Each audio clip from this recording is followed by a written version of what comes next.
Hey guys, time to get in on the action for the biggest moments in basketball with Prize Picks, America's #1 fantasy sports app. Just select 2 or more players, pick more or less on their projections, place your entry, and win up to 100 times your money. Right now, Prize Picks will match your first deposit of up to $100. Just download the Prize Picks app and use the code GET100. That's code GET100 on Prize Picks for a first deposit match of up to $100. Prize Picks. Pick more. Pick less. It's that easy. Don't miss a minute of the Sean Hannity Show. I know that there is a segment of society that would love a perpetual shutdown, and I guess we could live in a bubble, but who's going to build the bubble if everybody shuts down? Weekday afternoons starting at 2 on Super Talk 1270. It's time for Talk of the Town on Super Talk 1270. Talk of the Town, brought to you by Big Boy. Just get in line. It moves fast. Dakota Pharmacy and Dakota Natural Health Center. We're here to help you stay well. Trademark Realty, Peak Automotive and Service, and Silver Ranch.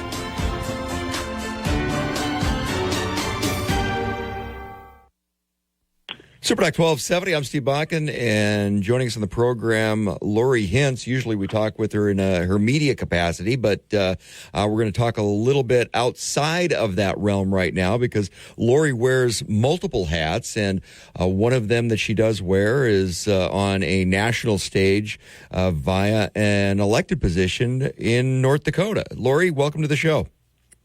Thanks so much. I appreciate it. It's awkward to talk about yourself. This is weird. But yes, I am North Dakota's Republican National Committee woman for the state of North Dakota. So what does that mean? For those that don't know, what is that role? What does that mean? And how is that a conduit to national politics? People's eyes usually glaze over when I say National Committee woman, and they're like, I have no idea what that means. Exactly. And you are not alone in asking that. Very common. It is very little known, which is unfortunate because if we were really doing our jobs as National Committee people, we would educate people. So I've been trying really hard to do that for about 3.5, almost 4 years now. So I was elected in April of 2020 by the state delegates to the North Dakota Republican Convention. So the state delegates of that state convention are the ones who elect our National Committee man and National Committee woman. Each 50 states and 6 U.S. territories, including American Samoa, Northern Mariana Islands, Guam, Puerto Rico, Washington, D.C., or D.C., the District of Columbia, and the U.S. Virgin Islands are those 6 U.S. territories that get the same representation on the RNC as the rest of the 50 states. So it's 50 times 3. It's 50 and 56. 56 times 3 equals 168. There's 168 members of the RNC. Sometimes they're referred to as the 168. It's a kind of a random number, but it's 56 times 3. So you each get a National Committee man, a National Committee woman, and both of those roles, those are 4-year terms. So those people are in all the states and territories, elected in kind of different ways. Different groups elect them. In our state, in North Dakota, we are elected by the state convention. Other states have central committees and executive committees and things like that that elect them in their states. And then you each get a state party chairman. And that state party chairman could be either a man or a woman. And in the Republican Party, those are the only 2 choices. So I like to make it really clear it's either male or female. So we have 168 of us. We meet together about 3 times a year. We do things like we form committees on, for instance, we are the ones who run the national convention. That is the RNC. We have a committee on arrangements. We have site selection for finding the locations. We have various budget committees and resolutions and rules committees on the RNC that people can sit on. I personally sit on the temporary committee on state engagement, and I also seated on a committee dealing with election integrity for the Republican National Committee. We do things like work on the platform, very, very important stuff.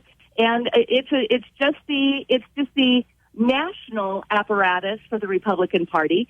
And as RNC members, we are liaisons, essentially, from our state and from me, right straight from the grassroots, right straight to the national body at the Republican National Committee. So, as far as balancing this out, just because I want to, now the Democratic side is set up fairly similar, I would guess, correct? I don't know a great deal about it. Somebody asked me about that the other day, and I was like, you know what? I've never really done my research to see what the other guys are doing on this one. But yes, there is the DNC and there is the RNC, and then they also have ancillary different groups that are not necessarily the same, but also on the Republican side, like the RNCC and the NRSC, and those things are other fundraising places. In the RNC, they are a big fundraising group. The chairman's job, for the most part, is to fundraise for the party to make sure that we can push forward our principles of our party. I hate to say just get people elected, because that's not it. It's actually to push forward our principles and our platform planks. So, big picture, you lay out a lot of that work on the national side coming from the representatives on the state level and the territory level. Then how much of that goes into setting the policy? Because we look what just took place in Iowa with the caucus, and now they're moving on to the next state, the next state, the next state. So how much of that national platform, how much of that plays into what's laid out for the potential candidates, vetting the candidates? Because there's kind of two pieces. Nothing. That is done by the people. That is not the RNC's role. The RNC's role is to set the stage, pave the highway, and the candidates then get to drive on it, and the people get to choose. So the body, too, is, and that's confusing to people, because they think, okay, well, the RNC is doing, well, that's not necessarily our role to pick winners and losers like that. That is the people's role. We the people are the ones who actually choose our candidates and decide who is going to be leading us. So it's a weird group, because people don't know very much about it, and the plan of the RNC is mainly to just help set the road forward for the party. And that misconception is why I wanted to bring that up and let you explain that. This still comes back to the people. Now, you go off to different conferences, meetings that are national meetings. What do you bring back to North Dakota, the Republican Party in North Dakota, from that? Well, the lovely part about living in North Dakota, and the wonderful part about this particular job for me, and by the way, fun fact, RNC members are not paid. It is a volunteer position. You pay all your own expenses to all these very, very swanky hotels and places all over the place, much to my chagrin sometimes, because I'm not saying we have to stay in a Motel 6, but somewhere between the Waldorf Astoria and Motel 6 is somewhere in the middle ground. I'd be a little more happy. And we've been at Ritz-Carltons and very, very high-end hotels, much to the chagrin of the more conservative, if you will, of the members of the RNC. But it's a wonderful thing living in North Dakota, because where I live in Bismarck, I am kind of like the hub of the spoke, being able to go all over the state. And I have done so over these last 4 years. Not everybody does that, but I'm able to do that because I made it a priority when I ran 4 years ago that I was going to be accessible to the people of the state of North Dakota, whom I represent at the RNC. And so I go all over and I talk about what the RNC does and what we're up to lately, and we report to various meetings, and we give updates to things like there's a Republican group in Fargo. There's a Republican group of people who meet regularly once a month in Bismarck, and so we report to those people. And then I go around to the districts, the various districts, and that's what I'm doing right now during my campaign, is going to all 47 districts that I can get to. And sometimes there's one in Wahpeton and one in Williston on the same day, and that makes it impossible to do it because they're concurrent. But overall, I really, truly do try to get to all of the districts and just make known what the RNC is doing and let people know. So we are the liaison, the communicator back and forth, and I have made that a big priority in my tenure so far. So when we come back from the break, I want to talk a little bit about, so you made that your priority. You are running again, and I want to get into what that means for North Dakotans, because I think there's a lot of mystery around what a National Committee woman does, just because it is a role that plays out on a national stage, but it's not like a statewide office. It's party specific. Correct. And, but you represent a lot of people in a state that's predominantly Republican like North Dakota. So when we come back, more with Lori Hintz, running for the National Committee woman in the Republican Party, and we'll find out more about that when we come back. This is Talk of the Town on Super Talk 1270. Super Talk. Hey guys, time to get in on the action for the biggest moments in basketball with Prize Picks, America's #1 fantasy sports app. Just select 2 or more players, pick more or less on their projections, place your entry, and win up to 100 times your money. Right now, Prize Picks will match your first deposit of up to $100. Just download the Prize Picks app and use the code GET100. That's code GET100 on Prize Picks for a first deposit match of up to $100. Prize Picks. Pick more. Pick less. It's that easy.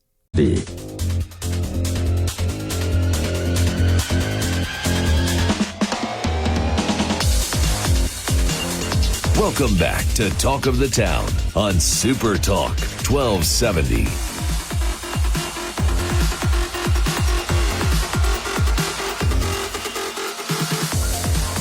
Super Talk 1270. I'm Steve Bakken. We're talking with Lori Hintz, current candidate for National Committee woman for the Republican Party out of North Dakota, a position that a lot of people don't know a whole lot about. It plays into the political party system. So it is a national position that's elected, but it's elected by the party at the convention. So the Republican woman, National Committee woman, is elected by the Republican Party of North Dakota as a representative to the RNC on a national stage. Talk a little bit about that relationship, because, you know, it is a big position, a big role, bigger than most people can imagine and think, but it's not a statewide elected position, although in North Dakota, in a predominantly Republican state, it does have a lot of responsibility that goes with it. So explain the Republican convention connection and how that plays out with your role. Yeah, it is. It's an interesting thing because it is just a party role. I am not a politician. I like to call myself a voluntian because it is a voluntary job, if you will. And it does take a great deal of time and resources to travel around the country to 3 different meetings like that. But on the state level, you are elected by the state party. So they choose a National Committee man, a National Committee woman. They are 4-year terms. And then you're tasked with going to the meetings, being sure that you know the policies and keeping up on what's going on in national politics as well as state politics. So you wear a couple of different hats. And on the state level, you go to the convention, and you have, in this case, our next convention is coming up April 5th and 6th. It will be held in Fargo, North Dakota this time around. And at the state convention in Fargo, there will be 2,229 potential delegates who will be voting on the various statewide office endorsements and things like that. And then also for the National Committee man and the National Committee woman. Now, the state party chairmen that are on the RNC have 2-year terms, and they are elected by a completely different body in our state. The state chair is elected by what is called the state committee, which is made up of 47 district chairmen. So that is a totally separate thing, and their years are a little offset. So it's interesting on the RNC because the turnover with the state party chairs is much quicker than it is with the RNC National Committee men and committee women. So very interesting stuff. The state party then has also coming up, I should mention, we have on March 4th, we have what is called our presidential caucus, which is going to be held with the Republican Party in 12 locations all over the state of North Dakota, the 8 major cities, and then 4 other more outside of the area areas where people do not want to have to travel so far. We have 4 other districts who are hosting sites as well. The 4 other ones I can't name off the top of my head right now. I can do 2 of them, I think. But the 8 major cities I can name, and they are Williston, Dickinson, Minot, Bismarck, Devil's Lake, and Jamestown, Grand Forks, and Fargo. And so on the 4th of March, I hope everybody comes out, especially we want to encourage people to become members of the Republican Party and support this effort, because we have great things coming here with the Republican Party. We have new leadership in the Republican Party with Sandy Sanford as our chairman, and she has done just a fantastic job already of helping our coffers to increase. With this caucus, we had originally 8 different people who qualified to be on our ballot. 2 have dropped out already, including Chris Christie and Doug Burgum, so they will not be listed on there. But there are still 6 people who are technically still in the race on our ballot. So it's going to be a great celebration and fun evening. It'll be from 5 to 8 p.m. All throughout the state. And then on the western side of the state in Mountain Time, it will run concurrently from 4 until 7 p.m. Because our goal is to have all the paper ballots voted and counted by 8 p.m. Central Time, and then we'll be able to announce that to the nation. Now, the cool thing also about the timing of this is that it comes, of course, after Iowa, which just concluded, and then it comes after New Hampshire, which is coming up on the 23rd, their primary is. But North Dakota, we have our caucus the day before Super Tuesday. Now, Super Tuesday is the day that there are 14 different states that hold their caucuses and primaries. So it is going to be a real fun celebration. In Bismarck, our location will be the BSC National Energy Center of Excellence, I believe, and that is as of right now. And so we will be putting out, watch for lots and lots of information about how to just tell the state your preference for president, and then those delegates that go to the National Convention will be bound to that on the first ballot. They'll be bound to the results of this. So you can absolutely direct and actually affect the presidential choice for North Dakota by getting involved in the presidential caucus on March 4th. All right, Lori, a lot to digest there, and a lot going on in the near future and the distant future as well in North Dakota politics on the Republican side of things, and how that plays out in the national stage. One of the things with your role, because you talked about the educational side of stuff and bringing that acting as that conduit of information. I talk to a lot of people all the time. It's like when we start talking national politics, there's a little bit of a tone that we're just North Dakota. We're this small state that really doesn't matter in the big picture for national politics because we've got this low population. Explain to the listeners why North Dakota matters when you're looking at the national stage.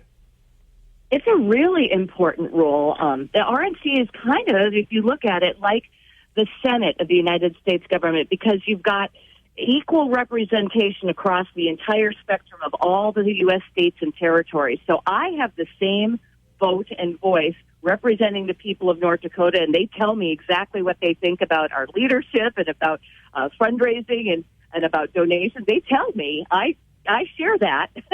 And I have the same exact vote as the woman who is the National Committee woman from New York. And I have the same representation as Harmie Dillon, who is the National Committee woman from California. That is a beautiful thing. And yes, it does matter. Your voice does matter. I will tell you that I am unafraid to be standing alone on a standing vote. I've done it. And I'm very, very proud of the fact that our very conservative members of the RNC are increasing in number day by day. That is a result of an election that happened a year ago for Ronna McDaniel for a 4th term. And the United States electorate and those people in my state sent me 200 emails and said, please do not vote for the current leadership. And so I did not. I listened to them and I voted for the opposition. As it was about 1/3 to 2/3 vote in favor of the status quo, unfortunately. But things are changing as a result of that. And the states are now, there's a little bit of backlash. And so the states are organically changing out their RNC members to people who better represent them and don't thumb their noses at their wishes. So very, very interesting stuff. And it does matter. It does matter. Lori Hintz, running for National Committee Woman for the Republican Party in North Dakota, and what that plays out as on the national stage as well. A little bit of a different vote at the convention because it is a convention specific, but still you're running a campaign. You're trying to get your message out, stand on your record, and then let everybody know what your platform is moving forward, how that lies with the Republican Party and the Republican Party here in North Dakota. If people want more information or how to get a hold of you or, campaign contributions, whatever that looks like, how do they do that to find out more about Lori Hintz? Very easily. You just go to the ndgop.org website, and all my information is listed there, including my name, my position, my telephone number is right there for everyone to see. I also go all over the state to all these different districts and hand out cards with my information on them. You can follow me on Facebook at Lori Hintz 4ND. It's LORIHINZ. There is no T or E in there. It's just HINZ. And Lori Hintz 4ND is in North Dakota on Facebook, and you can follow me. And I really appreciate the support, particularly those of you, hopefully, who are going to be delegates to the state convention. And if you want to be a delegate to the state convention and come and help decide on who are going to be the national committee man and national committee woman, what you can do is you can go to your district and go to your district meeting, contact your district chairman. Again, all that information is found at ndgop.org, O-R-G, and look under the state committee tab to find out who your district chairman is. If you don't know your district, you can go to the Secretary of State's website and plug in your address information and find out exactly which district you are in and legislative districts. As I said, there are 47 in the state. So get involved. I like to tell people all the time, I'm like, you can be the status quo and sit on your bottom, or you can get up and you can stir the pot a little bit and affect change within the party. If you see things that you want to see change, do it. Get involved in your state party. Get involved on the district level and go to your district meeting and vote for delegates and offer and tell your district chairman you want to be a delegate to the state convention. I think everybody should be involved. If you want to complain about things, you should probably be involved. That's just kind of my rule of thumb. So, Lori, thanks for joining us this morning. Absolutely. My pleasure. Thanks for having me. Lori Hintz, running for National Committee Woman, Republican Party. You can go to the Republican website and check out all the latest information on Lori as she is running again for that position. This is Talk of the Town on Super Talk 1270. Talk of the Hey guys, time to get in on the action for the biggest moments in basketball with Prize Picks, America's #1 fantasy sports app. Just select 2 or more players, pick more or less on their projections, place your entry, and win up to 100 times your money. Right now, Prize Picks will match your first deposit of up to $100. Just download the Prize Picks app and use the code GET100. That's code GET100 on Prize Picks for a first deposit match of up to $100. Prize Picks. Pick more. Pick less. It's that easy. Steve Bakken, weekday mornings starting at 9 on Super Talk 1270 and the free Super Talk 1270 mobile app. Talk of the Town, brought to you by Big Boy, just get in line, it moves fast. Dakota Pharmacy and Dakota Natural Health Center, we're here to help you stay well. Trademark Realty, Peak Automotive and Service, and Silver Ranch. Welcome back to Talk of the Town on Super Talk 1270. You're tuned to Talk of the Town on Super Talk 1270. A little foggy out there, some limited visibility in some areas, and some of that fog causing some slippery conditions on some of the roadways. So do be careful if you're out traveling around this morning. Joining us on the program, Joe Camisa from Train ND Southwest Division. And Joe, big conference coming up tomorrow, EPIC, for those that are not familiar with it. Welcome to the show, and explain EPIC for those that aren't in the know. Good morning. Thanks for having me on today. So we are getting ready for EPIC. This is one of our biggest conferences that BSC partners up with. We are hosting the Inner Chief Innovation and Progress conference, and that is at the Event Center. And so what this is, this conference brings energy folks from across not only North Dakota, but we usually have dozens and dozens of states represented here in Bismarck, North Dakota. And so at this conference, we have education sessions. We also have vendors. And so vendors, if you're looking for a new product or to check out some new technology or new services, those vendors will have those on display as well. And this is a big conference for us every year at BSC, and it's primarily run by the Continuing Education Division, which is also part of Trade ND. And what we do is, regardless of our program, we are all on site. We're all starting to get everything set up. Registration starts today, and today is our pre-conference day where we have specialty education sessions, and then the full conference starts up Wednesday and Thursday. And we will have our first keynote speaker at 8 a.m. tomorrow. Great lineup of keynotes, too, as I was looking through some of the information. So who should attend this conference? I mean, there's some stuff to take away for everybody, but who really should look at attending this? Really, anyone who has an interest or a passion related to industry for power generation, coal, gas production, really anything in the energy field here in North Dakota and throughout the northern Great Plains. We even get some who are retired from the industry who still come, who are curious to know what new technologies are out there. Maybe they want to get out and take some classes about things that they used to do in the field.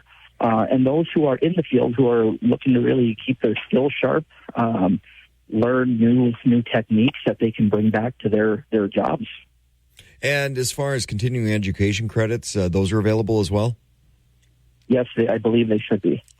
So I know you do have a lot of students and a lot of focus for students on some of the aspects of this. So it's a great synergy with your energy production here in North Dakota and with what is the practical application thereof. So like I said, there's a lot of different things to glean out of this conference. It's not too late to get signed up if you want to attend, right?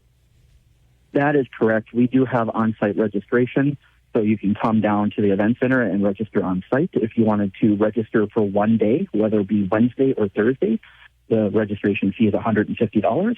If you want to do on-site registration, which is 2 days for Wednesday and Thursday, that will be $250, and that does include lunch for the days that are signed up. So a great conference, Epic, taking place at the Bismarck Event Center. Things kind of sort of kick off today, tomorrow, and Thursday.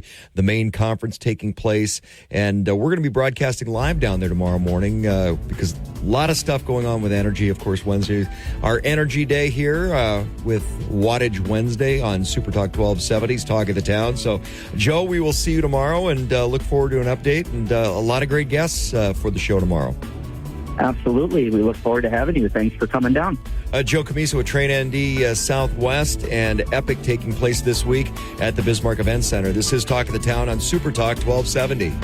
Super Talk. Hey guys, time to get in on the action for the biggest moments in basketball with Prize Picks, America's #1 fantasy sports app. Just select 2 or more players. Pick more or less on their projections, place your entry, and win up to 100 times your money. Right now, Prize Picks will match your first deposit of up to $100. Just download the Prize Picks app and use the code GET100. That's code GET100 on Prize Picks for a first deposit match of up to $100. Prize Picks. Pick more. Pick less. It's that easy.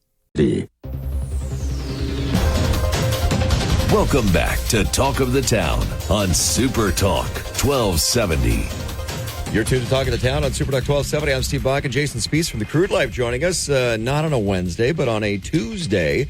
We're going to be broadcasting from Epic on Wednesday for Wattage Wednesday, so we'll be over there tomorrow, and Jason's not able to join us tomorrow.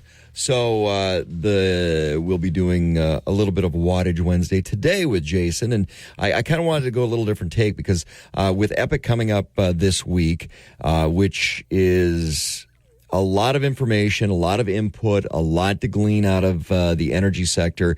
And what Epic does is goes across all energy sectors. It's all of the above, plays into every bit of energy that takes place in North Dakota. They've got a piece and a place for it. Because what they work on a lot, of course, in conjunction with Bismarck State College, North Dakota's Polytechnic, is the energy sector and supplying workforce for that. So very synergistic. But I want to back up a little bit and talk some politics right now, because we know where things have been politically in North Dakota for a long time. But now we've got a governor who is not running for a third term, and a whole bunch of shakeup in politics across the state of North Dakota. And I kind of wanted to get your take, Jason, on what you think that's going to look like when it comes to the energy sector. So with Senator Hoeven and the Bakken kind of kicked off, with Jack Dalrymple, it continued and then went into a little bit of a lull. We saw the influx of wind farms.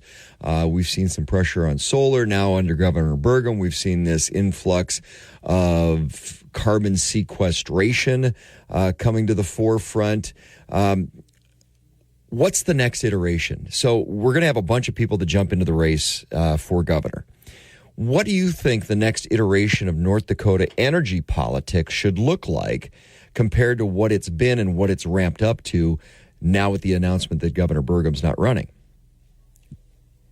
Well, I think what it should look like and what I think it will look like are going to be two separate answers, but I'll answer what I think it will look like.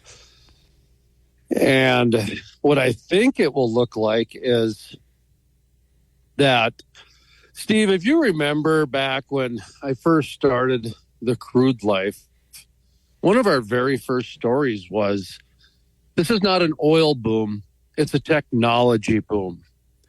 And when you take a look at what's happening in energy, in ag, in carbon, I've mentioned before that those three industries now are together. And in some states, they're actually having management with those three titles. So this is all driven by technology. So I believe personally, you're going to see Governor Burgum probably become a little bit more of a national advocate, either through a cabinet position or a high-ranking position that's going to be very energy-centric. You'll probably see Senator Kramer run for governor. You're going to see maybe U.S. House Kelly Armstrong maybe shift over to run for senator. Your changes in the air.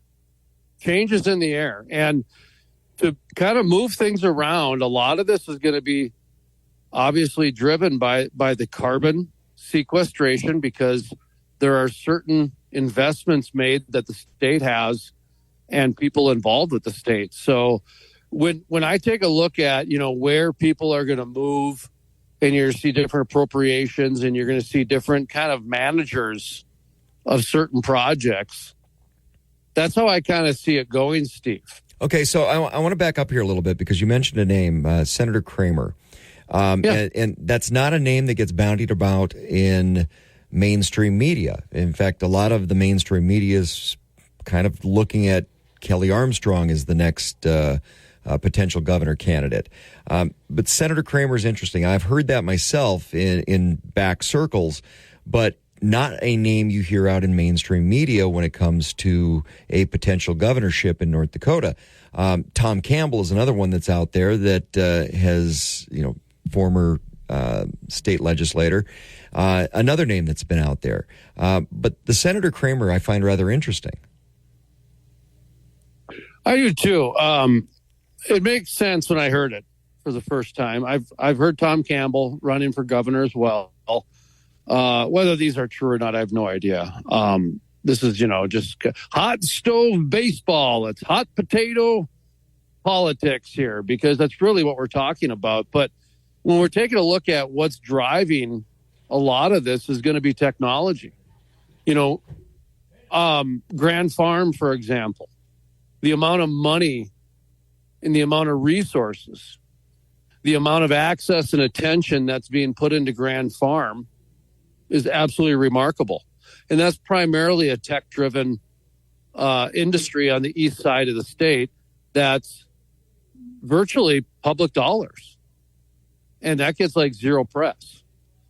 And in North Dakota, if something gets zero press, you should probably pay attention to it because somebody's really making a lot of money off it. And by the way, that's Fufang was involved with that too, in a roundabout sort of way. Right. And so there's a lot of pushback with where the ownership for some of these projects are. And we're seeing that, the Fufang, Summit Carbon Solutions, who are their investors, some of these wind projects, we're seeing some of that. We're up against a break. I want to come back and finish up on this. Jason Spees from the Crude Life. This is Talk of the Town on Super Talk 1270.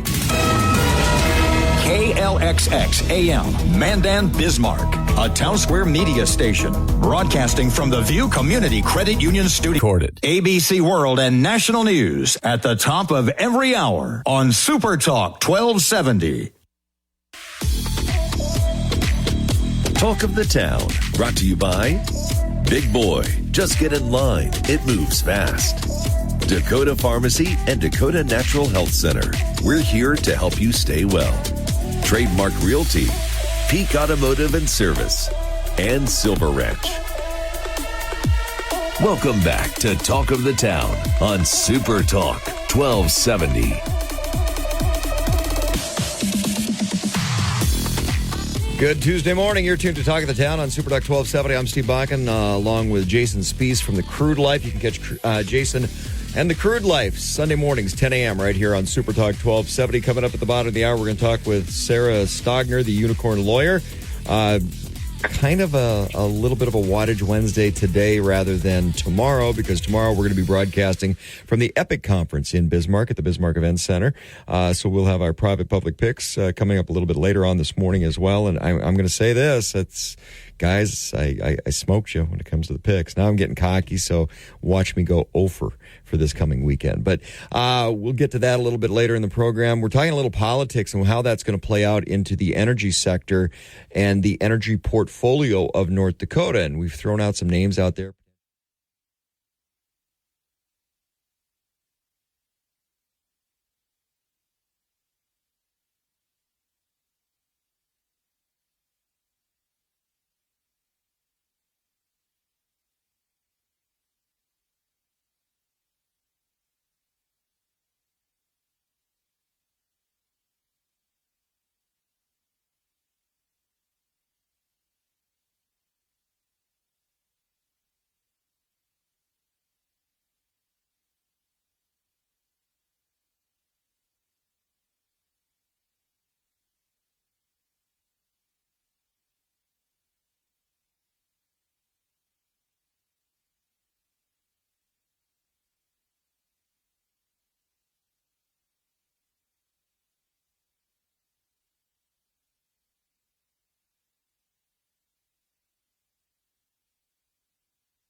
Drew Wrigley as the next governor, Julie Fedorchak, lieutenant governor, and then Julie step up, and that's what's referred to as the Hoven secession plan.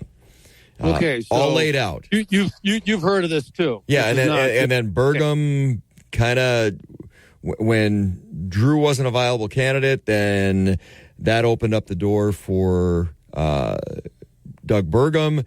And now we're going down a different secession plan, because here's the thing. There's some competition going on between the Hoven secession plan, which Senator Hoven would like to get back to, and the Doug Burgum secession plan, and they don't see eye to eye. Now, you have to remember, too, Tammy Miller, who's the current lieutenant governor, and was touted by Governor Burgum as the future governor of North Dakota some 18 months prior to Lieutenant Governor Brent Sanford stepping away and resigning his position, which quite understandable when you've got your boss that's going, hey, that person is going to be the next one, and trotting them around to different governors' conferences and introducing them as a future governor when they're not even a lieutenant governor at the time. I that would rub me a little bit the wrong way. So now you got to go back to, is there a Burgum secession plan? Because I have no qualms whatsoever saying that, just like Barack Obama, who touted a third term, that the globalist Doug Burgum, just as the globalist Barack Obama, would like to have that third term. So is he going to want to have somebody in that chair as the governor that he has control over, that is controllable? I just like Barack Obama is in charge and not Joe Biden. Maybe. I think this is going to be more about common interests at the end of the day. I think you make a great point with Tammy Miller. I'm not quite sure she would be gubernatorial enough, though, to be honest. I'll tell you a name I do think who could be, and she's not even from the state, is Kathy Nessett. I found it interesting that when Kathy Nessett was part of that Friends of Ag and Energy deal, they positioned her as the moderator, not as on the panel. She was a moderator. And that's, you from behind the scenes, little baseball talk, you want a moderator to be neutral. You don't want them to seem political. You don't want them to seem, part of a special interest, when clearly. But there is a special interest. She clearly has an extreme special interest. Yes, and there's an agenda. There's but my financial point is agenda that's out there right now, and politics are going to wind up taking the brunt of that.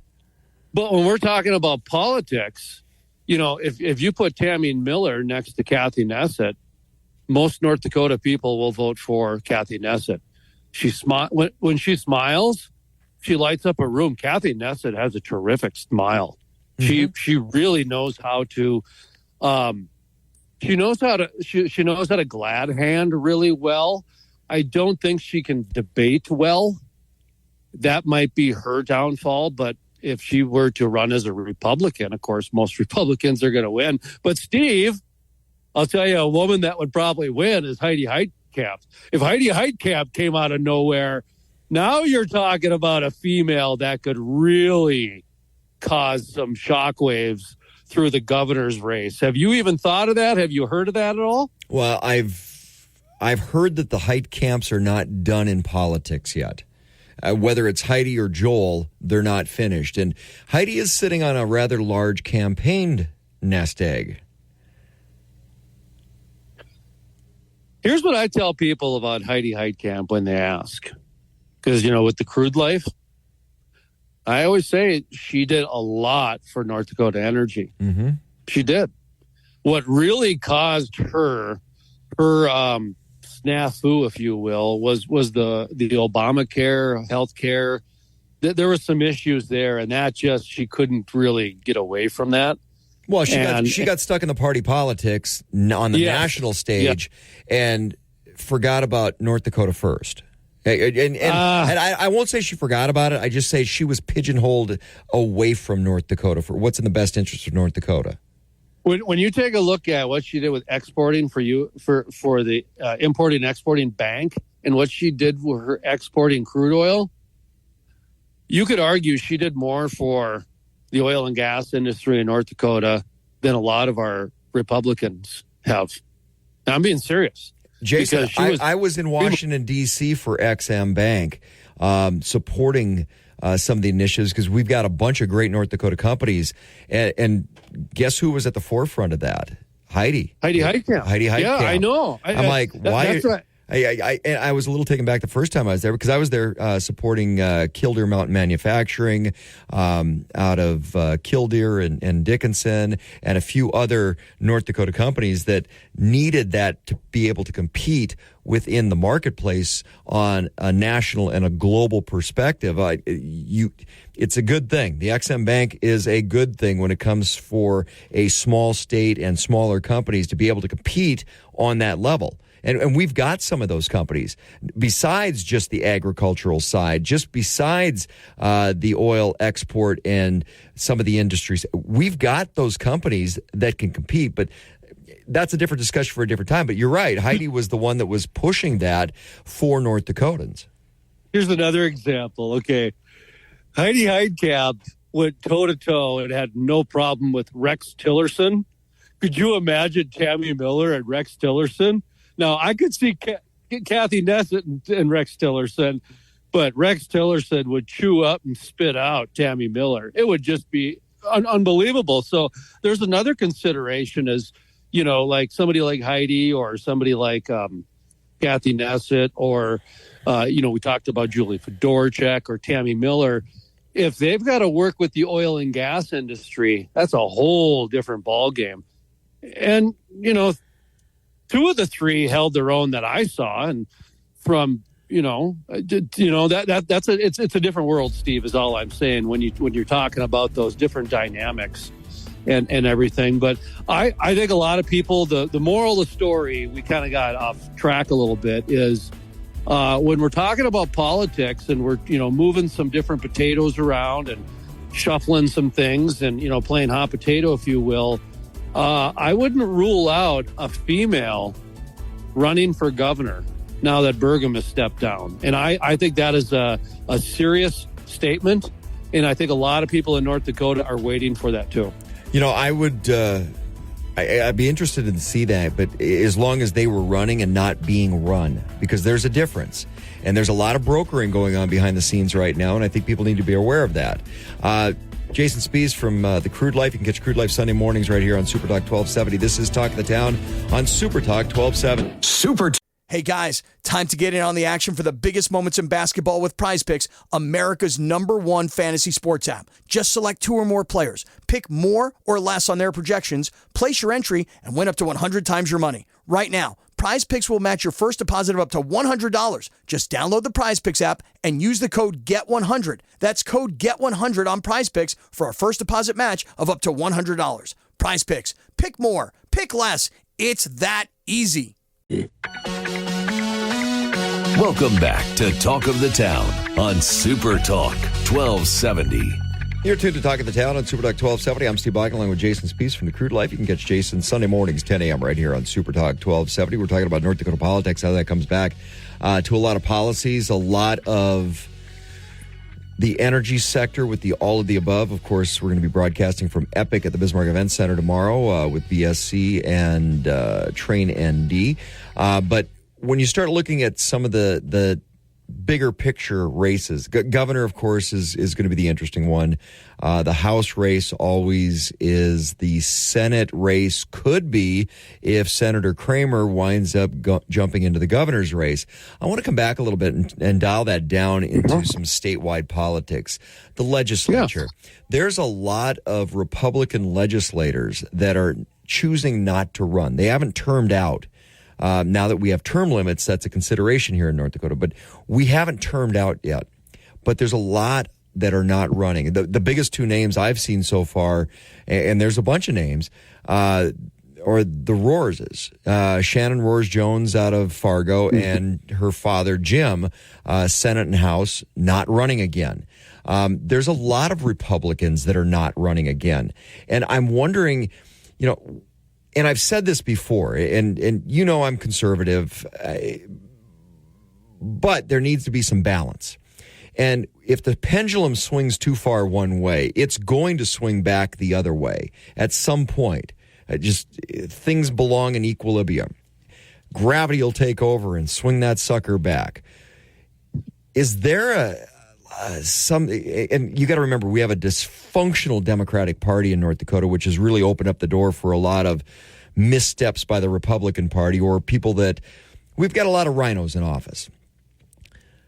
A lot of that's because of the dysfunctional Democratic side of things. So is this the beginning of that balance back towards the center a little bit? Or how do you see this, Jason? Because, again, we have a lot of Republicans that are not seeking re-election, and I'm trying to work out how all this is going to play in the bigger picture.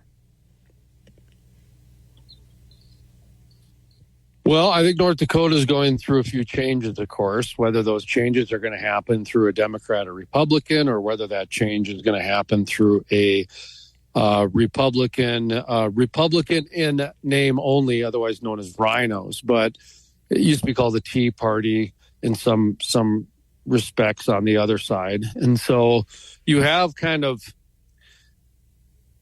niche ideologies. You've got some different factions going, but what I think you're seeing is you're starting to see the next generation kind of get played out, get coming to the forefront a little bit and seeing how that looks. The money's been pumped. What did they print? $7.5 trillion or something in the last couple of years. And we're still in the trickle down economics. I'm still waiting for my North Dakota COVID help. So apparently the trickle hasn't come down yet to, businesses like the crude life. So, the money is still, kind of being trickled, and it's being done in a new way. So I think a lot of these different politicians, especially the ones who went into it for business reasons, they got to step back and manage their businesses now. So I'm going to kind of take another step back, Steve, and really explain how I see North Dakota this next legislative year. We're going to draw a triangle, Steve. We're going to start at the top with agriculture. Would you think agriculture is very important in this state? Absolutely. Ag first, energy second. So when you take a look at the reality of agriculture, I think we're down to, just over 10 or 12 farmers, dairy farmers now in the state. We've got, whatever amount of actual farmers left. Most of them work for Cargill and other corporations. So even though they're necessarily a farmer, they're not. They're an employee type of a thing. So when you take a look at what's happened with agriculture, it's going, global. It's being global. And then when you take a look at where Senator Hoeven has really directed a lot of the money, it's into Grand Farm. So it's into tech. So when you take a look at what North Dakota has, it's ag and tech in one of the circles. Now we're going to draw a line straight down, and we're going to draw another circle, and there we have energy. Okay? So we got to make sure that energy and tech are taken care of, because a lot of energy is tech now. Okay? Because remember, each tech one comes with research that goes along with each one. So you got your ag, which is now being pumped into Grand Farm, which is a robotic farm in the eastern side of the state. So you got the two universities getting all the research money, and then you've got a lot of your ag subsidies now going into Grand Farm, and then also you get a lot of the commerce money going to Grand Farm too. So then you go down to the energy thing, same thing. Okay. So now we're going to draw one more line with a circle, and that's going to be carbon. And that carbon pipeline, Dustin Goverlow from the North Dakota Watchdog Network was very astute when he said that this carbon pipeline has a lot more to do with North Dakota, South Dakota, and Iowa. This thing is a blueprint for how the billionaires are going to get subsidies for the carbon market. He hit a bullseye on top of a bullseye on top of a bullseye. So now you've got a triangle. You have ag, energy, and carbon. That creates a triangle, okay? Creates a cycle of subsidies, right? Well, then at the top, with the all-seeing eye, you have the Bank of North Dakota. You've got the bank system. Because remember, the Bank of North Dakota is completely different now. And from last I kind of checked, they're looking at even getting in the Bitcoin world, with some kind of Caribbean sand dollar deal. Or maybe that's what the Nokomis Pyramid's all about. I don't know, Steve. But my point is that it's interesting when you have that triangle and then you've got kind of the bank in the center. That's where I think the legislative session's going, Steve. Okay, so with the people stepping off, and that opens up seats, and is there a bigger agenda in place that either some of these people don't want to be a part of, or they're looking at being replaced by people that are part of a different agenda? Because I always I try to figure out what the bigger picture is, and there's some key people that are not running again. So yeah. I know they're involved in the politics. What is their role going to be or going to become? Because I can't see some of these individuals that are stepping away not being involved in politics in North Dakota, because politics in North Dakota is power. Politics in North Dakota is money, and always follow the money. Sure. Take a look at the people who leave the, different cabinets in North Dakota, whether it's Health and Human Services or Lieutenant Governor Brent Sanford. He's gone over and he's in charge of bringing legal immigration in for a lobbyist group, the North Dakota Petroleum Council. So generally, when you leave some sort of, political post, there's a parachute. You either go, you either go and tend to your business, okay, because you got to go babysit the government subsidies that you're now getting, okay, or you go to a trade group, a lobbyist group, and you continue with your salary, and you actually get kind of more power and access. So that's how I see it, Steve, is a lot of the people that when they go into politics, they do it for kind of a resume builder, get some government subsidies, get some contracts, open some doors, have some people rely on me for business, and then, go and manage that business, because sometimes you grow too fast. You mentioned the Roars. Well, maybe they grew too fast. I mean, during COVID, man, they were spraying money out of a fire hose to certain people. So all of a sudden, maybe they got to, tend to it, because keep in mind, in Fargo, they can build all they want, but those apartments, they're still 50% occupied. And now they're 40% occupied. So if banks want to give more money to builders in Fargo, then they're going to be down to 30% occupied. Well, I guess we better bring in some more legal immigrants, put them into the apartments in Fargo, because guess what? They're just sitting there empty now. I mean, you can't make it up, Steve.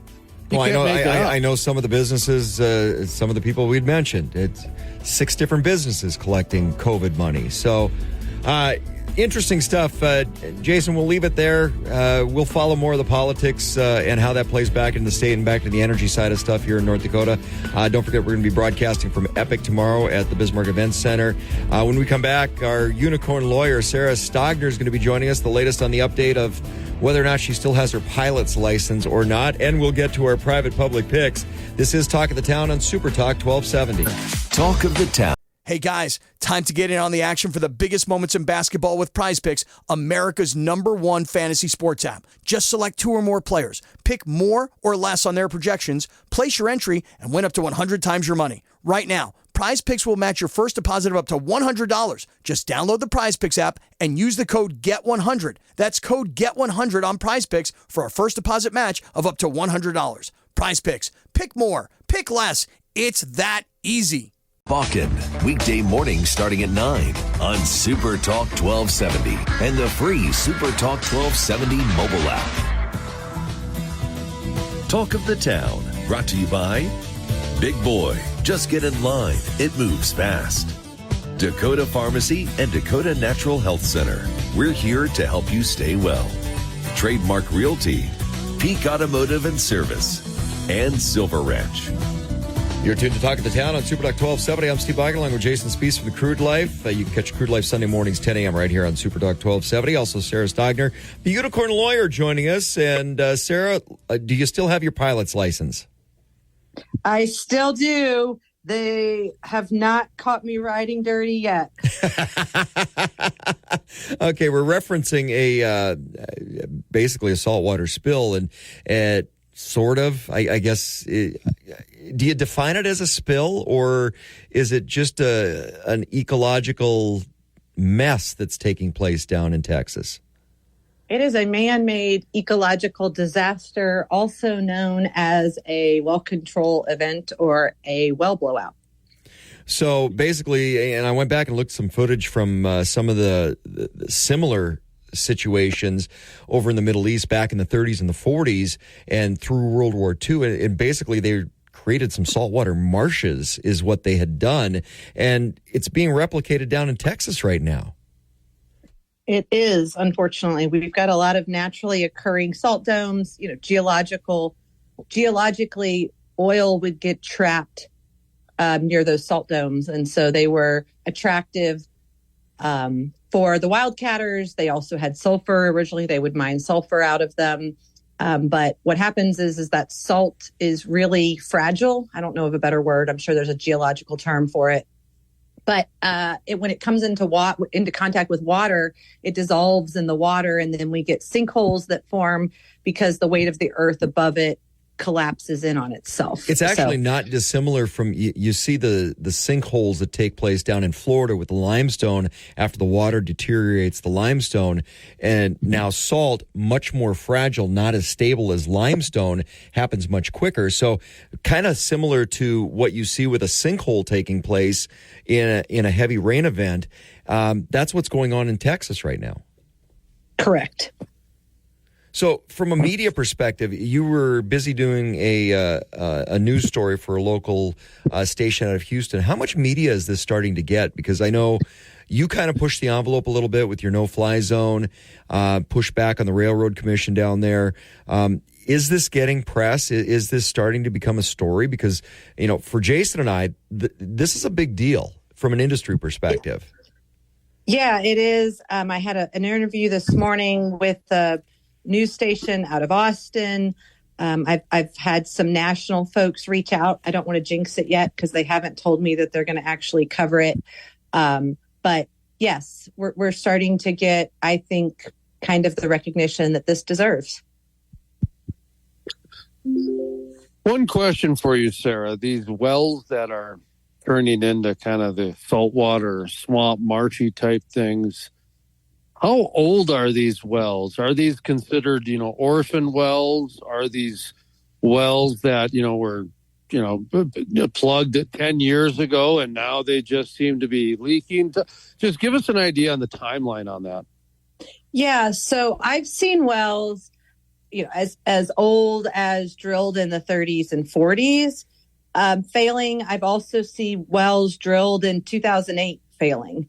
And so unfortunately, it's kind of agnostic to the timeline. It's more about how the well was drilled and completed and whether or not they got a good cement job.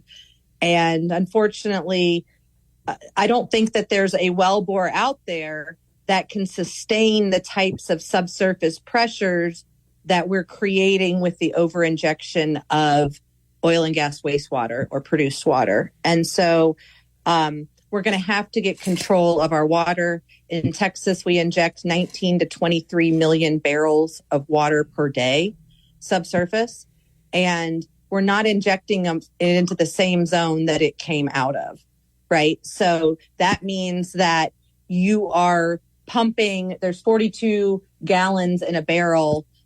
You're basically pumping millions and millions of gallons of water into different zones every day below the ground. And there's faults, right? There's anomalies subsurface, there's old well bores, and pressure will find a way. It's just fluid mechanics. And just kind of as a wrap up before we hit the break and get to our football picks, you're not just somebody that's, trying to get attention on social media. You kind of have a solution. What's your solution to this, to let people know?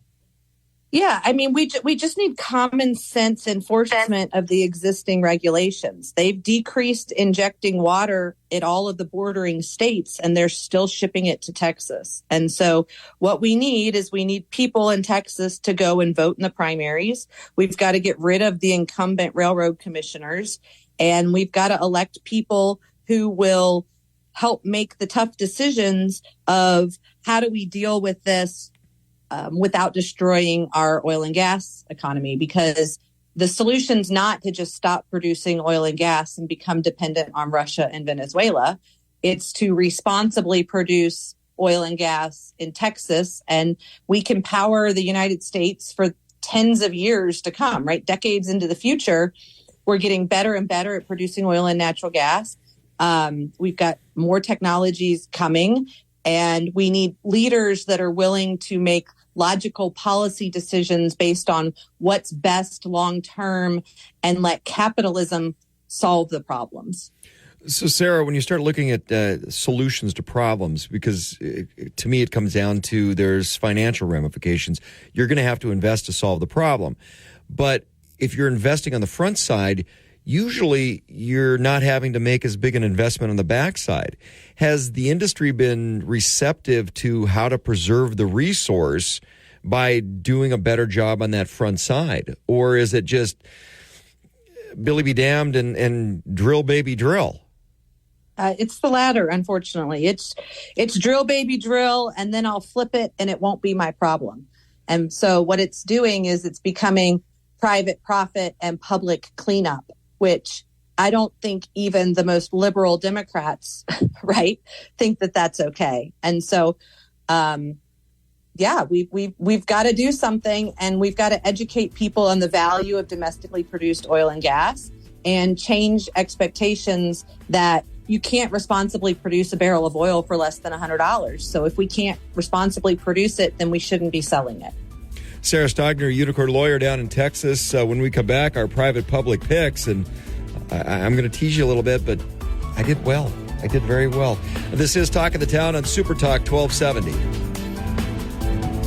Super Talk. Hey guys, time to get in on the action for the biggest moments in basketball with Prize Picks, America's #1 fantasy sports app. Just select 2 or more players, pick more or less on their projections, place your entry, and win up to 100 times your money. Right now, Prize Picks will match your first deposit of up to $100. Just download the Prize Picks app and use the code GET100. That's code GET100 on Prize Picks for a first deposit match of up to $100. Prize Picks. Pick more. Pick less. It's that easy. 70. Welcome back to Talk of the Town on Super Talk 1270. You're tuned to Talk of the Town on Super Talk 1270. I'm Steve Buyken along with Jason Spees from the Crude Life. You can catch Crude Life Sunday mornings 10 a.m. right here on Super Talk 1270. Jason, of course, and Sarah Stogner, our Unicorn lawyer from Texas, joining us today because tomorrow we're going to be broadcasting from Epic at the Bismarck Events Center tomorrow from 9 until 11. But it is time for our private public picks, and I'm going to say I just picked prettier helmets. I really did. I went 3-1. You guys went 1-3. So your playoff run not going well, but then there were 4. We are down to 4 teams, the AFC and NFC championship games. And Jason, you on the season are in the lead over Sarah by 1 game. And by the way, I'm touting my playoff record here because my season record not quite is good. So you and Sarah are separated by 1. I'm a few games back for the season. But as we get to the playoffs and the championship games, the conference championships, Sarah, Kansas City at Baltimore. Baltimore. Jason? Well, you do know about the Super Bowl conspiracy. You do. And that's what I'm going with. We've got the purple. Where's the purple? This is the tough part because, remember, it was either the Kansas City Chiefs versus the Minnesota Vikings in the Super Bowl or the Baltimore Ravens against the San Francisco 49ers. So we have Detroit Lions against the 49ers. I got to go with the conspiracy theory that the NFL is rigged, and I'm going to go with Kansas City losing to Baltimore. Taylor Swift dumps Travis Kelce on Instagram after the game And writes while a song. she's hanging out with Jason Kelce from the Philadelphia Eagles, now retired. By the way, did you see him with the shirt off? And then he was holding up that little girl that was a big Taylor Swift fan. It was awesome. I was going to say a shirtless Jason Kelce with Taylor Swift sparking a whole new round of rumors. Now the question is, or Zay Flowers. Okay, but the question is, does Taylor, because she always writes a song about her exes, does she already have the song written for Travis Kelce, or is that song still to come?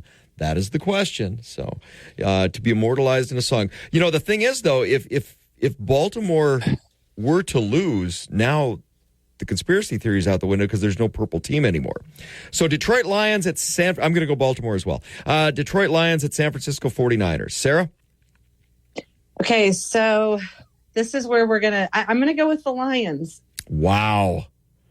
And this is not because I think they're actually going to win, but it's because I like the baby blue.